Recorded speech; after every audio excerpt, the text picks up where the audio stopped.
Today's stuff we're going to be learning is Bava Kamma Daf Kaf Daled. This week's learning is sponsored by Audrey Mondro in loving memory of Irving Poppy Maskoff, Yechezkel ben Avraham Verachel, a man who had complete emunah in good times and bad times, and exemplified the meaning of who is rich, a person that is happy with his lot, and his neshama have an aliyah. This week's learning is sponsored by Robert and Paula Cohen in loving memory of my grandfather, Joseph Cohen, Yosef ben Moshe Cohen, Zechrono Lebracha. My grandfather was hardworking, loved to sing, especially as a chazan, and brought up his family to be committed to the Masorah. Today's stuff is sponsored by Rona Fink in memory of her brother, Yisrael Tzvi ben Chaim V'Malka, on his 15th year at His memory continues to inspire me to make the world a better place. Okay, we're going to get started now with our Mishna. So starting from the end of Kaf Gimel Amud Bet at the bottom, if you remember, we had two opinions. There's Rabbi Meir and Rabbi Yehuda, and each disagree about two issues. There's two issues they're arguing about.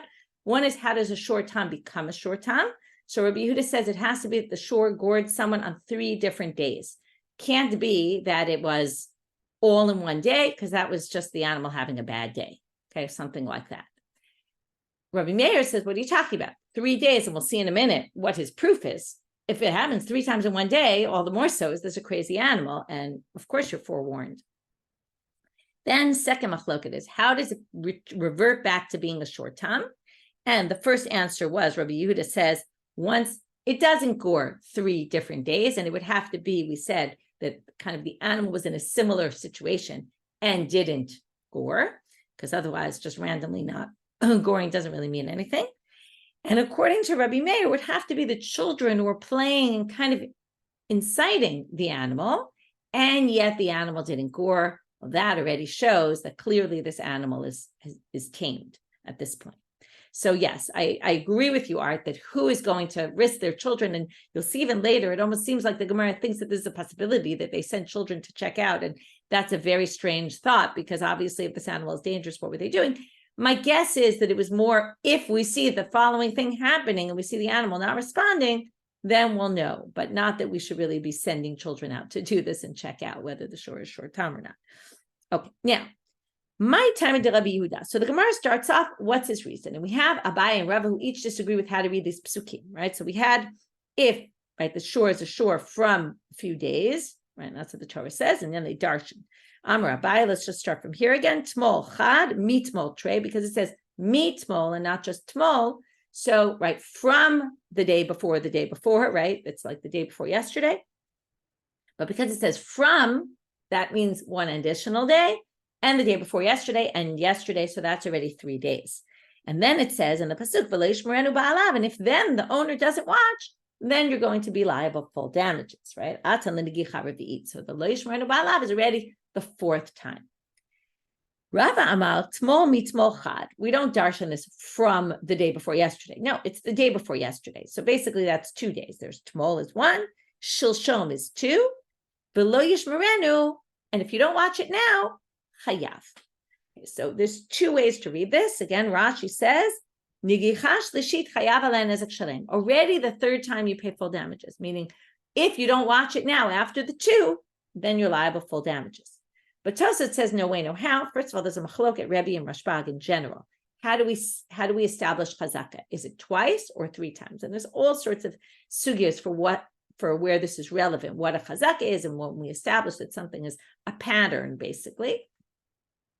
So there's a machloket. Rebbe says it's 2, and Rashbag says Rabbi Yehuda Nasi, and Rashbag says it's 3, and they argue about shor muad as well, whether it's 2 or whether it's 3. But actually, the Gemara paskins on different issues, different things, and they say about shor muad that we hold like Rashbag, which it's 3.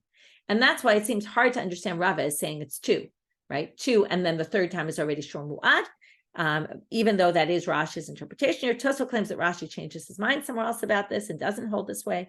And Tosefta says basically that it's 4. It's just what he means is lo yishmerenu ba'alav means, and if you don't watch it a 3rd time, then you'll be chayav if there's a 4th time. Okay, and that's how he understands. Now we're going to get to Rabbi Meir, my time, to Tanya. Now we're getting to the top of our daf. Amar Rabbi Meir, richek nigichotav chayav, kirev nigichotav lakoshken, exactly what I said before. If the animal gores with some distance, right? Not today, right? Obviously, again, 3 days doesn't mean 3 days in a row. It just means on 3 separate occasions. you're going to be liable. Well, then kirev nigichot havlakoshkin, all the more so if the animal gores in succession in one day, that shows this is a crazy animal. Sheken, Amrule, they said to him, what are you talking about? And now they bring a very strange proof, which Rabbi Meir is going to reject. But it's even weird to think that they even thought this was good proof, but you'll see why. Amrule Zava tochia. Let's walk out of the sugya for a minute and let me explain to you Zava and Zov. You need to have some basic facts about this, even though we've seen them before. They're strange. They're not things we generally come across, so it's hard to understand them exactly. So a Zava is a woman who bleeds according to the Torah beyond the days of her period, or when it's not the time that she's generally menstruating. And she bleeds yamim rabim according to the Torah, which they explain means 3 days. Okay, if she bleeds less, it's a zava ktana, it's a whole different story, or not a whole different, but it's much more lenient. But we're talking here about a zava gdola. In order to become a zava gdola, which both has to wait 7 clean days, that's where our 7 clean days that we wait come from. That's a whole separate story. We'll get to that when we get to nida. But we have a while. Last masechet. But zava is if she bleeds for 3 days, and again, she also has to bring a korban, sacrifice on the time of the temple. But the main point is, how is it determined? By days. Okay, if she bleeds and sees 3 sightings of blood in one day, she's not a zava, okay? But she is a zava if she bleeds for 3 days. So comes Rabbi Meir and says, here's my proof. A zava will prove it because richikari yota, if she sees for 3 days, that's what makes her, right, tme'ah, impure, which again would be like, liable for damages. Again, they're 2 totally different things, which is why this comparison is very strange.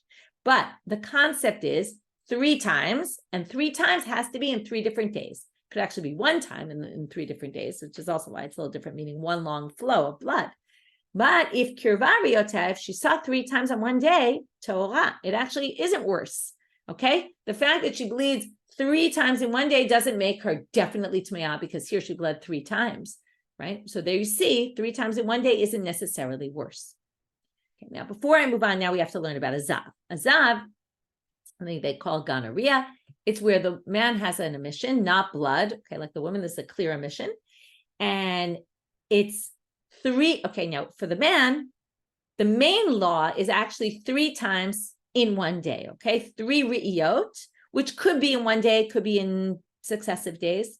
Okay, and also it's like the zava. If he has 1 long discharge that continues for 3 days straight, even though it's not 3 separate ones, also he's going to be liable. It's really both. Okay, that's very important to understanding this drasha. So the woman, it's only if it's 3 days, not if 3 re'iyot in the course of 1 or 2 days, 3 sightings of blood. And for the man, it's the discharge is, and then also he has all these laws that relate. I mean, we're not going to get into all of it, but that's not relevant for our purposes. But he's going to be called a zav if he has 3 sightings of this discharge in one day, or even 3 in 3 days, or 1 long discharge in the course of 3 days, all of those. But the main pasuk we're going to see is a pasuk we're going to quote in a minute. V'zot tiyeh tumato b'zovo. This is when he's going to be tameh in his zovo. Ral b'saro et zovo, o hichtim b'saro mizovo tumatohu. Okay, it describes a few things which aren't exactly clear what they mean. The main thing in this pasuk is the root zav appears 3 times. From there, they learn, this is the pasuk where they learn 3 sightings of a discharge in one day, even in one day. So now the Gemara says, or Rabbi Meir says back, okay, they said to Rabbi Meir, your whole proof is ridiculous because look at the zava. It's worse when it's 3 days and not worse when it's 1 day, like you say. So Amar Lahan, that's because of a special drasha, he says. The reason a zava is not in 1 day is because of a drasha of the pasuk, which means you can't learn from this anything. Okay, he could have perhaps said, you're comparing apples and oranges because Zav, right? That's the world of Tuma. This is the world of damages. We're looking for pattern. It's different. On the other hand, you could say both are patterns and maybe you could learn. But comes, and he says, no, there's a special drasha that teaches you that the Zava is not 3 sightings of blood in 1 day. And because of that, it's not because maybe it is more indicative that she would be impure, but the Torah said no. Okay, and then basically you can't learn from there anything else. What's the drasha? Because the pasuk that talked about the zav, that it's 3 sightings in 1 day, says, "Harei omel v'zot tiyeh tumato b'zovo." Tala katuv et hazav b're'iyot et hazava b'yamin. V'zot means this. This will be determined by sightings of a discharge in one day for the Zav only. Zot is to say only this case, not a Zava. And from there he says that's your proof. Okay, that's the reason why Zava is not determined in 3 sightings of blood in one day, but it has nothing to do at all with the shor because it's a special drasha just for Zava. Again, once you say special drasha, it leaves all sorts of logical anything. It's not because of logic, it's just because the Torah stated. So now the Gemara wants to know, how'd you get to that, the rabbis kind of, or just the Stam Gemara talking. Mimai, this is a classic. Why are you, it's kind of going to say your drasha was arbitrary. Mimai dehai bezot l'miute zav mi'riyot. Ema l'miute zav miyamin. Okay, why did you assume the vizot is coming to say zav and not zava? It could have been, again, what's the subject of the pasuk? A zav becomes impure with 3 sightings, 3 discharges, right? 3 sightings of a discharge in one day. Maybe it's coming to say, and a zav is not determined by 3 days worth, right? If you have 1 long discharge over the course of 3 days, you wouldn't be, okay? They're basically saying, why do you choose to limit it zav and not zava? It could have been zav with 3 sightings in one day and not 1 long discharge over the course of 3 days. Meaning the zav and zava are totally, the truth is, and this is why you're going to see the Gemara is not the most convincing Gemara, but this is a good example of a sugya where they knew the answer. It's clear because, again, the rules for Zava and Zov were very clear to them. Forget the pasukim. They knew that a Zav is in Re'iyot and in days, and the Zava is only in days. So knowing that, they're basically saying why, it's a rhetorical question. Why is Vizot? It's not like they really thought this is what it should be. They're just saying, why is Vizot going to exclude that? Why didn't it exclude something else, which we know it didn't exclude? Okay, why didn't it say Zav is only Re'iyot, 3 sightings in one day, as opposed to 1 long flow where it's really only 1 sighting. It's just 1 long flow that takes a course of 3 days. So they say, because there's another pasuk which includes that, okay? And then we're going to go back to, well, it's arbitrary. Why did that, again, we always do this. 1 pasuk excludes, 1 includes. Why did it exclude this and include that? That's what we're going to get to. But right now they're going to say, well, that's because there's a different pasuk which includes. What does it do? This says when there's a flow, right? Then the zachar is like the nekeva. Okay, so now they say, makish zachar la nekeva. Here you see there's a comparison. Zav and Zava are the same in some way. The male and the female have something similar. So what are we going to assume is similar? Ma nekeva b'yamim, af zachar b'yamin. Just like the woman is over the course of 3 days, the man could also be established as a Zav over the course of 3 days. So which they say, right? In other words, there has to be this 3. It's either 3 days or 3 sightings that both work for the Zav. And that's learned from the Zachar is like the Nekeva. The male is like the female. To which they say, that's very arbitrary. Again, Vizot excludes the Zava. The Zachar and the Nekeva says that the Zav is going to be like the Zava, the 3 days also works. The Lakish Nekeva Zachar. Why don't you just do the opposite and say the female is like the male? Meaning, why don't you say, when it says the male and female are the same, why don't you say, well, the female is the same as the male, the 3 sightings of blood in one day, right? The assumption here is really, it wasn't a flow. She bled, she stopped, she bled, she stopped, she bled, she stopped, all 3 times in one day. Wouldn't that be a problem just like the Zav? To which they say, what are you talking about? Hamiyeh Rahmana Vizot. We learn? Vizot came to exclude that, to which the Gemara says, Umare Ita, but it's arbitrary. Again, this goes back to what I kind of established already from earlier, which is, okay, one is including, one is excluding, but why should one include that and one should exclude that? To which they give an answer that they think is very convincing, which really is not so convincing. And in fact, some of the Rishonim say, you could have said the opposite. But again, did they not say the opposite? Because they knew the answer. And they were coming, this is like a typical Sophoraitic sugya, where we already had the sugya and we already know the halacha, and we just want to kind of fit it all in. So they say, mistabra. It's more logical to do it the way we did it. The vizot in that pasuk about the zav and the sightings, 3 sightings in one day, is to exclude the zava. Why? Not for women, because kai b'riyot mimayet riyot. When you're in the topic of how many sightings, right? You have a few sightings in one day, and then it says, and that's true for the Zav, and then it says vizot, and it's not true for someone else. So we'll take this and say we're going to exclude something else that's very similar, which is a Zava in a similar situation, though this wouldn't be the ruling. But you think if the topic of the pasuk was how many sightings in one day, then you're going to say, well, that's how a Zav determines it, but not in sightings in one day, but not over the course of 3 days. That wouldn't make sense. Now, the truth is, you could say very easily, and this is what some of the Rishonim say, it should have said the opposite, which is kai b'zav v'mayit zav. Kai b'zav v'mayit zava. If you're in the topic of Zav, have it exclude a different case of Zav, meaning this is how you determine riyot for Zav and not by days, right? Zav is this way and Zav is not another way. And rather than say it's about Zav and riyot and not women, zavot, right? So the logic is not convincing because for the same thing, you could say a different thing. But this is how the Gemara concludes it. It basically says, since the topic was sightings in one day, it was coming to exclude a case of sightings in one day, which is the Zava. Okay, this was all a long-winded discussion about Zava and Zov, which really doesn't have to do with our topic. In fact, they said it really has nothing to do with their topic, but they thought it did because the rabbis brought this as an argument against Rabbi Meir. Because again, Rabbi Meir said 3 negichot in one day is all the more so proof that this is a problem. Where they tried to say, but by Zava, that's not true. But by Zava, it's not true because of that limitation of vizot, and therefore that has nothing to do with this. Okay, but we learned about Zava and Zava anyway. Tanu Rabbanit. Now we have a Braita. And if you remember, okay, I'll just repeat, even though we said it already, Rabbi Meir and Rabbi Yehuda disagree about 2 different things.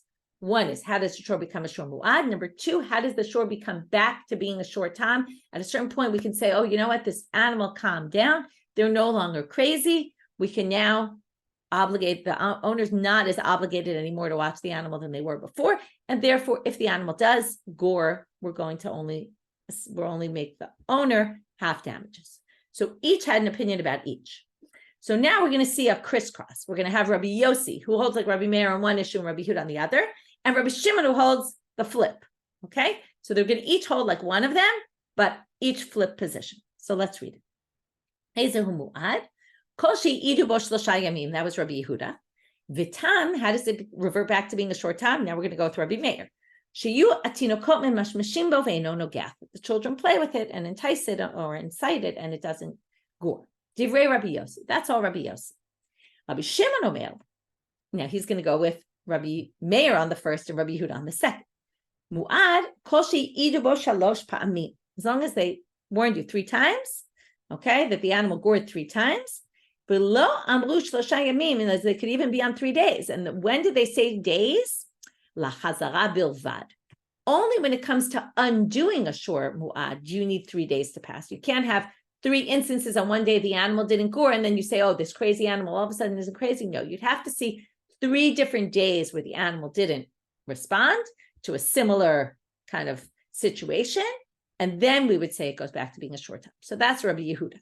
So basically, they crisscross on who holds what. Am Rav Nachman, Am Rav Ada bar Ava, Alachake Rabbi Yehuda b'muad, Sharei Rabbi Yosi modelo, Alachake Rabbi Meir b'tam, Sharei Rabbi Yosi modelo. So now, basically, this is a simpler way of saying we hold like Rabbi Yosi, but he says it in the following way. We hold like Rabbi Yehuda about how a shor becomes a shor muad. 3 days it has to be, because Rabbi Yosi holds like him. And we hold like Rabbi Meir about how to prove that the shor became a shor tam by the children playing with it and no response. That's because Rabbi Yosi holds like that. To which the Gemara says, I don't understand.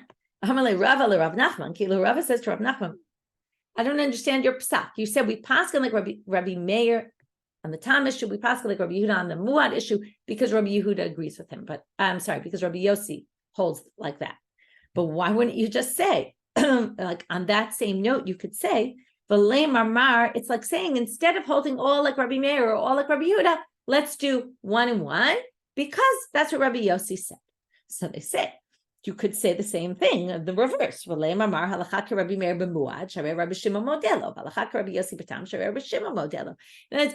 chose Rabbi Yosi, you could have chosen Rabbi Shimon. You could have said, no, we do a split, this like Rabbi Meir, this like Rabbi Yehuda, in the opposite way, because Rabbi Shimon holds that way. So why do you basically saying, why do you choose to go like Rabbi Yosi, which is what he's going to answer him. Amar le, anik Rabbi Yosi, Rabbi Yosi nimu kolimo. Rabbi Yosi is known in general that he has a lot of good reason with him. He has his reason is always with there's a lot of reason to his psak. And therefore, and this is a general rule about him, and in general, we do paskin like Rabbi Yosi against a whole bunch of people. Like there's all these rules. When there's this person and that person, who do we hold by? Like the Gemara gives a lot of these rules. It's not always so clear, but there are general principles about certain rabbis. And Rabbi Yosi is one of them that we really are known to hold by him, and therefore he held like Rabbi Yosi. Okay? And that's the end of that. So 2 sugyot so far. One was this discussion, Rabbi Meir and Rabbi Yehuda giving their proofs about how it becomes a shor muad. Do you need 3 separate days? Learned out from the Psukim. According to Rabbi Meir, it's just logical that if it gored 3 times in one day, it's obviously a crazy animal. They tried to disprove him from Zava. We reject that. And then we went to the second sugya about who do we paskin like? And in the end, we get to Rabbi Yosi, who holds 3 days to become a shor muad, to revert back to being a shor tam, the children playing with them. Okay, and no reaction.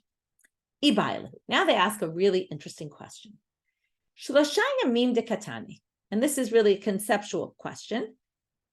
Torah or gava? The 3 days, is the purpose to show that this ox is a crazy ox, which is really kind of what we thought, right? Is it to show this ox is a crazy ox, and look, it did it 3 times, and that's why you need the 3 warnings. Gava. Or, okay, I'll give you an example. In my high school, we weren't allowed to go out for lunch. I went to school in Flatbush on Avenue J. Okay, anyone who went there knows, like, there were stores and all these, pizza shops and bagels and all that. And you were allowed to go out to lunch, but not until Pesach of 9th grade. Okay, now, what would people do? So the beginning of 9th grade, all the freshmen had to stay inside school and eat their lunch in school. Now, yes, Lonnie, exactly. And there was one teacher who was known that he was there to catch all the kids that would go out. And people snuck out all the time and didn't get caught. Okay, of course, me, okay, I'll tell you my story. Right, so everybody goes the first time because there's no worry. Worst case, you'll get warned. And once you get warned, second time already, you'll get in big trouble. So I, of course, sneak out the side door, and the first, a minute later, I get caught somehow. I don't know. Everyone else seemed to get away with it, but me and my friends, we got caught right away, and that was it. Went home, and obviously we now can't go out till Pesach. I think the punishment was if you get caught twice, you can't go out the entire year. So anyway, this is a good example of, is that the idea that the owner needs forewarning, right? Now, let's say I snuck out one time, nobody caught me. And then I sneak out, okay, so not my situation. And then I sneak out the second time and I get caught. And then the teacher, okay, and those days it was Lonnie, he would catch everybody and he would say to me, but you went out twice, you're done now for the whole year. And I'd say, but what do you mean? You didn't warn me, right? You didn't tell me that you caught me the first time. I thought I got away with it, right? Or, in this case, maybe he didn't even know the shor gored, okay? Maybe he had no clue that his ox did this. So is it that the owner needs forewarning? Because in the end, the owner is going to be the one responsible to pay. And is it that, either you have a crazy shor, and we've proven it by 3 times, so clearly your shor is crazy and you should have watched your shor. Or is it no? The guy says, listen, I need to be warned the 3 times. So let's say, here's the big, right, nafkamina. They're going to say, lemay nafkamina. What's the big relevance? Let's say, okay, and I'm giving an example of consecutive. It doesn't need to be consecutive, but remember, right? According to Rabbi Yehuda, maybe I won't give an example of consecutive, so you don't think it has to be consecutive. So Rabbi Yehuda says it has to happen on 3 days. So let's say it happened Sunday, it happened Tuesday, it happened Thursday. The ox scores. Now, then on Friday, 3 groups of witnesses come into the court. 2 say I saw him gore on Sunday. 2 say I saw him gore on Tuesday. 2 say I saw him gore on Thursday. Now, if I need to be forewarned, like my story with my high school, then I got forewarned once, basically, because I didn't, nobody warned me after the first 3 times, only after the 3rd time. So you can't say, oh, you should have watched your shor on Thursday when you never even warned me about it before. So again, it could split into 2, which is I didn't know, I thought I could get away with it, like my high school story. Or it could be a different story, which is maybe I didn't even know, right? My ox went out and gored someone. I had no idea. So why was I supposed to watch my shor more carefully if I didn't even know? Okay, so that's the big nafkamina. If the witnesses come after the 3 times and I didn't, no one warned me in between, then, again, if you say it's to warn me, then I'm basically not responsible. I'm sorry, right? I can't be held liable now for full damages the fourth kind. If you say it's the shor, well then, the shor is clearly wild because it doesn't matter whether you warn me or not. So let's read it inside. If the whole point is for the shor, oh, sorry, did I? No, right. Sorry, I didn't read it well. So what's the nafkamina? If 3 witnesses came, let's say, right, all on Friday after the 3 incidences. So if you say it's to warn the ox, that the ox is basically, again, the ox doesn't hear your warning, so it has nothing to do with what the witnesses say, then the shor is a shor muad, because proven that they've been acting crazy. It's just to establish this is a wild shor. If you say it's all about the person, then I'm not forewarned 3 times. Meimar Amar, you could say, you only came right now to warn me. So, don't blame me for what happened on Thursday when you didn't even warn me beforehand. So what's the halach? So now they're going to quote a Tosefta, Tashma. And it's a long Tosefta, so let's just wait till we get to the end to understand the whole thing. And we also have to learn some new concepts. Okay, we learned about Zava and Zov. Today we're going to learn about exempt. Let's talk about it outside first. Exempt is false witnesses. But how do we know they're false witnesses? We generally don't know. If 2 people say this and 2 people say that, contradictory witnesses, we don't know who's lying. Torah establishes that there is a way to determine if 2 witnesses testified and 2 other witnesses came. We're going to learn all about this in Masechet Makot, and say, you were with me at the time somewhere else. Okay, 2 witnesses say, your first 2 witnesses that testified, there's no way you could have known that this shor gored this person in Jerusalem at that time, because you were with us in New York, totally far away. At the same time, there's no way you could have been there on that day. Okay. Now, then they become a shor. They become edim zomim. What does it mean, edim zomim? What's the punishment? Well, whatever. In this case, the edim zomim tried to say the ox gored, which means pay half damages, right? Then they would have to pay half damages. Is what they tried to do. They lied and said that the ox gored. It's not true, or we don't know, maybe it's true, but they couldn't have seen it. So they have to pay the half damages. It's going to get a little complicated, though, because in our case, we're going to have 2 who say, let's say we have 2 who lie and say he gored on Sunday, 2 who lied who said he gored on Tuesday, and 2 who lied and said he gored on Thursday. Now, in order, there's one, now all 3 of them, each of them independently are trying to make him liable for half damages, the owner, okay? But also, all 3 of them together are trying to make the owner liable for full damages on a 4th time. So now, can we charge them, these group of witnesses, with full damages? Because they were building a case, right? They were doing 2 things. They were saying the ox gored and you're liable half damages, but they were also building a case toward the animal being a shor muad, which would mean full damages. So the question is going to be, at what stage or in what case can we say that they're all going to have to pay full damages, because then all together we're trying to make this happen. Now, the other last point before we move into the details is that if we have, let's say, okay, we say in the end they were all 3 lying, trying to establish full damages, we can only make you liable if, let's say, there's different parts, and let's say we prove one group is an eid zomem, okay, they lied. And even if we think that they were establishing a case toward full damages, if the other ones are still in existence and they didn't become huzam, there's a rule that if you're with other people and some become edim zomimim and not all of them, you don't get the punishment. Okay, so that's going to be an important point, because if we view them all as kind of one, so they're all as one for the purposes of becoming edim zomimim and having to pay the full damages. So if only some get knocked out, the others, the ones who got knocked out actually wouldn't pay. They would still have to pay the half damages, because independently they could make them liable for half damages, but they wouldn't be able to be made to pay the full damages, even though, right, because of them lying, the guy would have been had to, but it's really all of them together. So until they're all knocked out as edim zomimim, they won't be liable. So that's a point that's important to know. So let's read it all inside now. That was outside, but we're going to see it all inside. So hopefully the second time around, you'll get everything. Tashma. First law is you have to testify in front of the owner and in front of the court. So now this is going to be obvious. Or b'fnei ba'alim v'shelo b'fnei din. So if they did it in front of the court and not the owner, or the owner and not the court, eino na'aseh muad. That's not a shor muad. So if they come and warn the owner, but there's no court, that's not right. It's like if I ran out of school and someone said, "Oh, you got caught," but it wasn't the teacher who catches everyone, then it's irrelevant. Okay? You'd have to be warned, and this is just a repeat of the first sentence, both in front of the court and in front of the owner. But that's not the important part.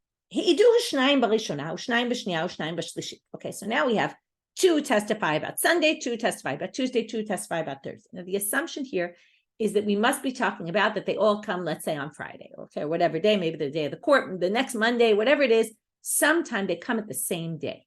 Otherwise, this case doesn't really make sense, and you'll see why soon. Harei kan shalosh eduyot. So first of all, each one is viewed as independent because each one testified about a different case.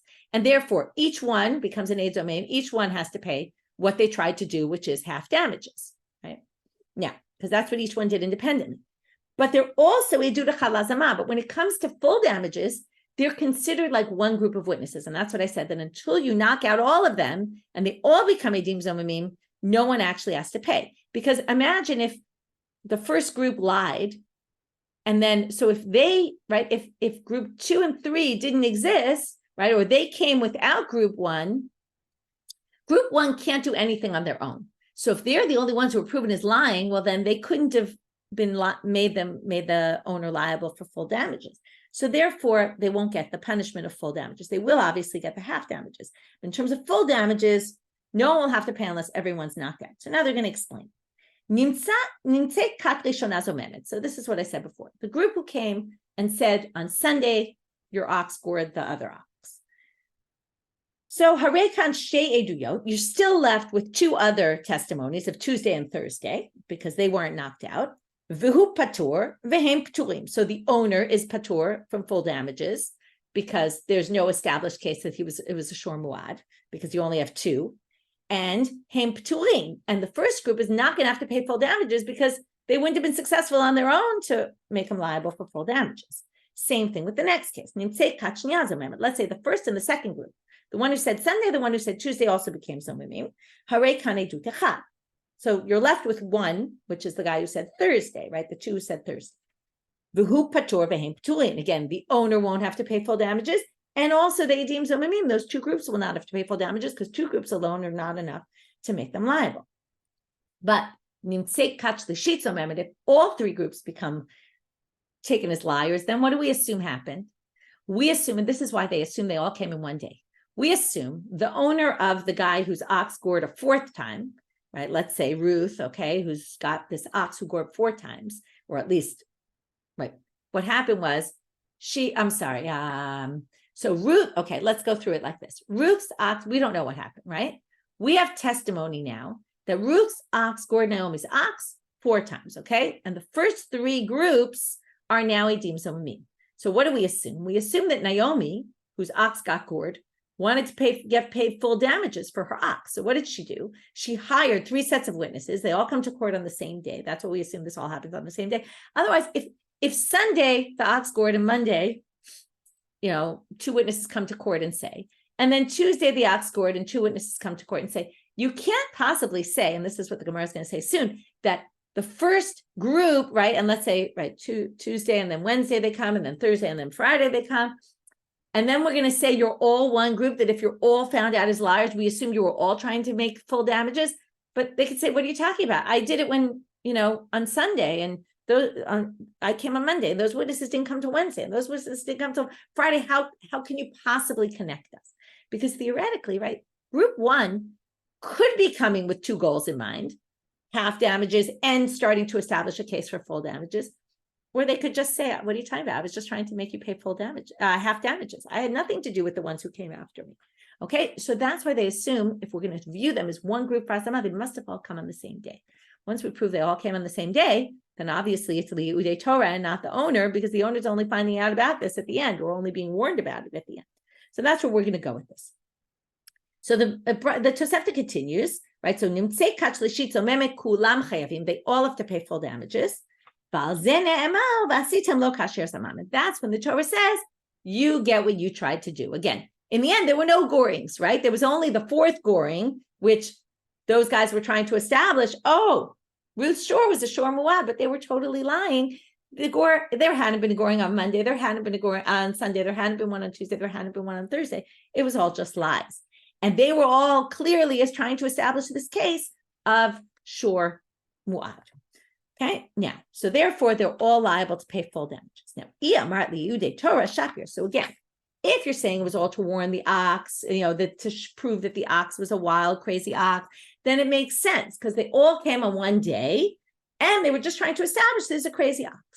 But moving out on a bed, if it was to warn the owner, the first ones could say, how can you possibly make me pay full damages? I testified.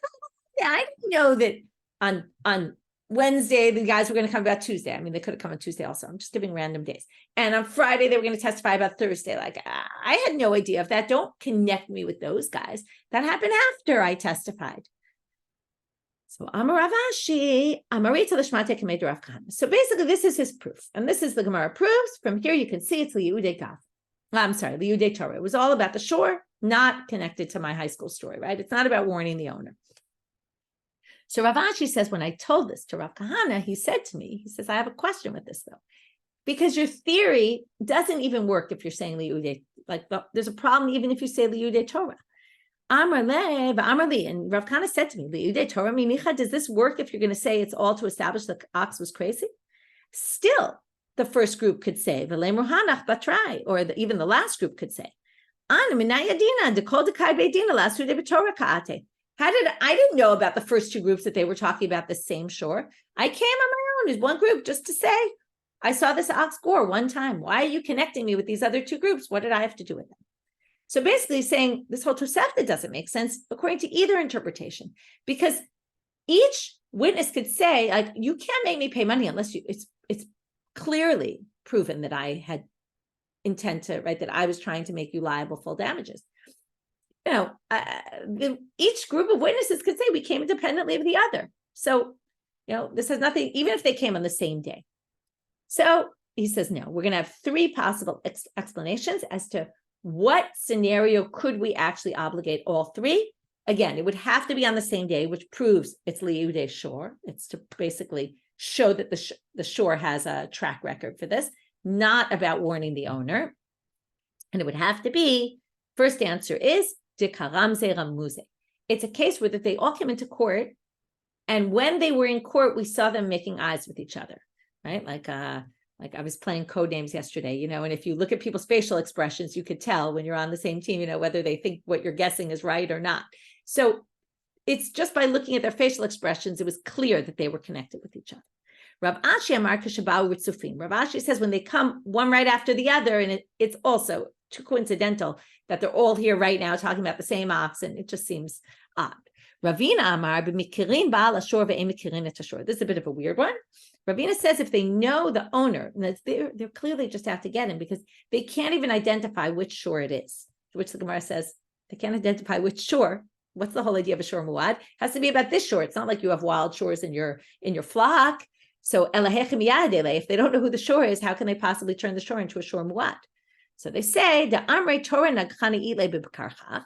They say, listen, we know you have a crazy ox. We saw it. We just can't identify which one. And the Rambam actually says that this is a halacha, that if they don't know which ox, they can actually tell the guy that you're responsible. You clearly have a crazy ox who could kill somebody. And therefore, you have to watch your entire flock because we don't know which one. And if then the fourth time, the ox goes out and gores someone, and then we can identify the ox, then basically we're going to make the person liable. So that's a bit of a strange case, but in that case, it seems also an indicator if they couldn't even identify the ox, they must be lying. So we have three explanations. In the end, this was all to prove the third sugya that we saw for today about is the whole purpose of the warning. Is it to warn the owner, which we thought maybe it was, but it's really not. It's really about establishing precedent for the fact that this animal is a dangerous animal. Next question. And this is something we discussed already. We're going to get into more detail about it. So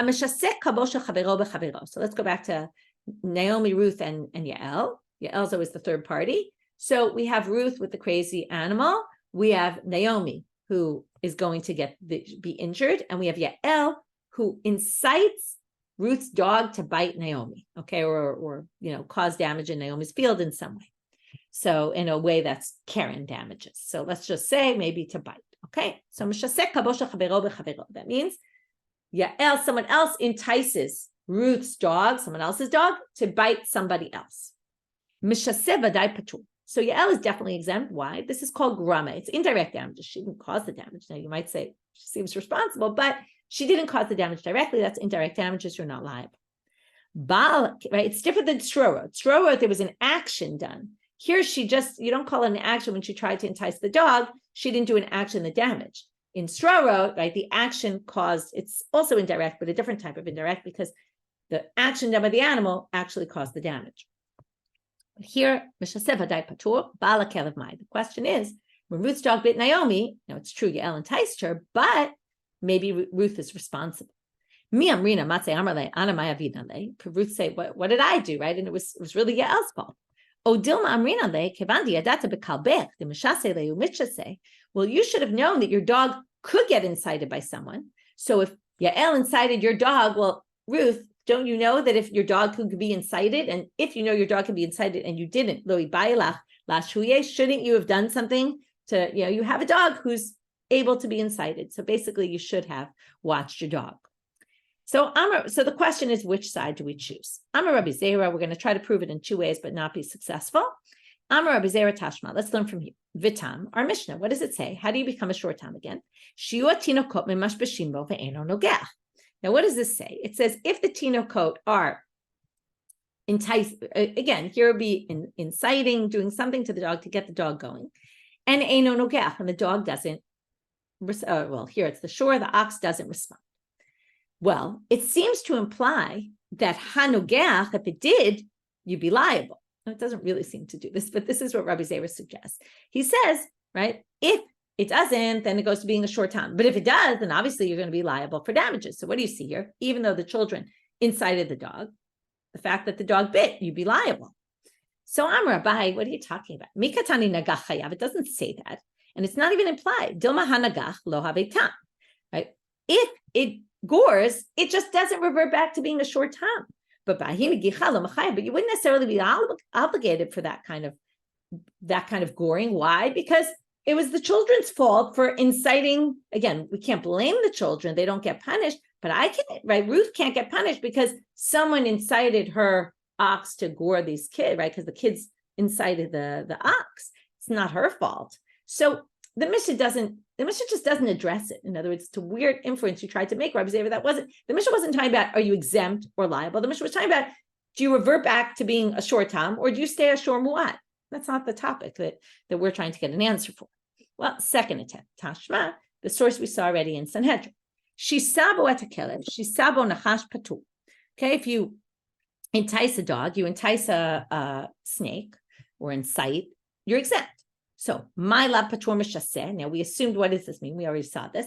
The one who incited is exempt, but maybe chayav bala kelev. But it sounds like the owner would be responsible because, again, their dog bit, their snake bit. Lo, ema patur af mishaseh. We saw these two options already a few days ago, which is no, maybe it means even the one who incited, right? Maybe the owner for sure isn't because they didn't do it and someone else incited their dog. But maybe it means even the one who incited. So we don't really know. But comes Rava and he says the following.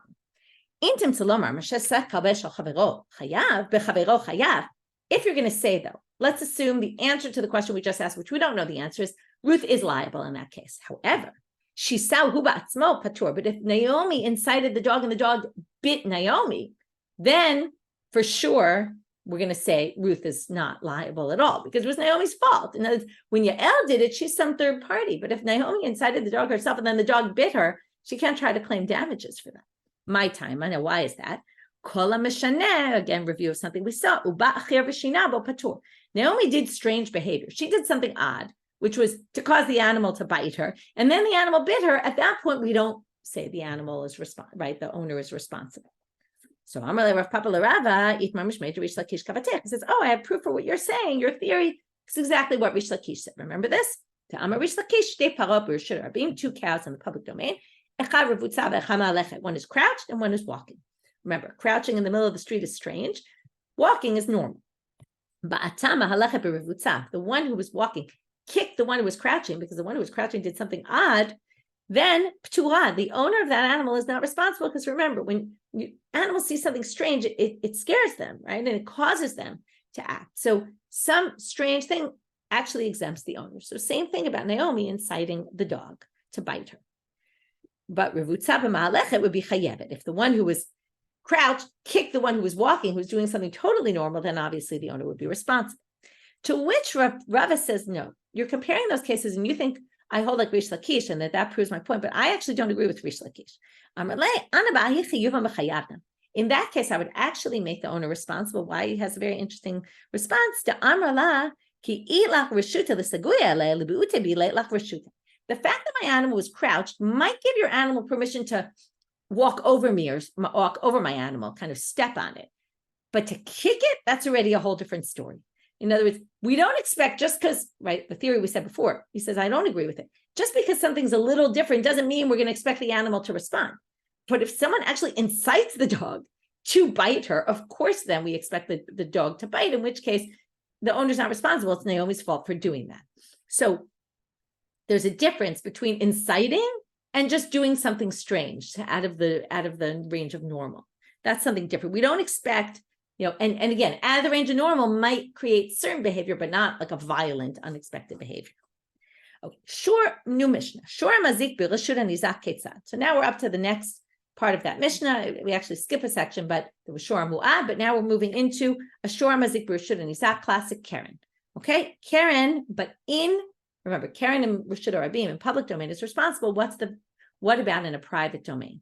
If Ruth's ox goes into Naomi's property and gores her ox there, is Ruth still liable, only half damages or full damages? This is something we're going to see. So first, we're going to just talk about in general what's keren, nagach, nashach, rabatz, ba'at. Okay, goring, shoving, biting, crouching on top of, and kicking. Bireshut harabim mishalem chatzi nezek. Right, again, until it's a shor muad, pays half damages in the public domain. Bireshut hanizak, Rabbi Tarfon omrim nezek shalem, chachamim omrim chatzi nezek. But in the domain of the one who was damaged, then we have this machloka. Rabbi Tarfon says that already puts you in full damages. Amar lahem Rabbi Tarfon, I'm going to prove my point to you. Uma, and here, this is this kal v'chomer we talked about in a few dapim ago. But we did very quickly, and I said we'll get to it. Uma b'mkom shekel ala shein ba'al regel b'reshut arbim shu patur, shein regel is exempt in the public domain. And yet, but when they do it in private property, they have to pay full. So they pay nothing in the private domain, public domain, and full damage in the private domain. So keren is even more severe because you're going to pay half damages in the public domain, which you don't even have to pay anything for shein regel. So if you're liable, keren, half damages in the public domain, of course, we're going to make it even more, right? You're in the public domain, for sure, you're going to have to pay full damages. To which they say to him, and this is what we saw before, Amrulo dayola v'omenadin liot kanidon. What are you talking about? Your kal v'chomer is based on keren and reshut harabim, which is only half damages. If you're going to learn and say, well, that's kal, and therefore we're going to be more chamor in the private domain, you can't make a kal v'chomer argument to up it. You can't up it from half to full by a kal v'chomer. You can say it's half. It's the same, but you can't up it because that's the way kal v'chomers work. Okay, we're going to get into more of this tomorrow because then he's going to suggest a different one and we'll see if it works or not. So quick review, we started with, okay, we did the review of the beginning already. How many times? Where do we get it from? In separate days or could it all be in one day? Then we did the Rabbi Yosi, Rabbi Shimon flipping who they hold like in which issue. Then we had the 3 days. Is it liude Torah or warn the owner or the shor, right? Or establish that the shor is wild.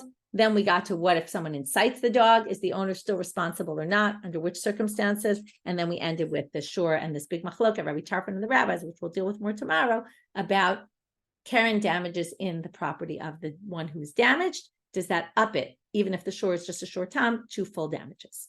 We'll continue with this tomorrow, wishing everybody a good week and hoping for good news this week.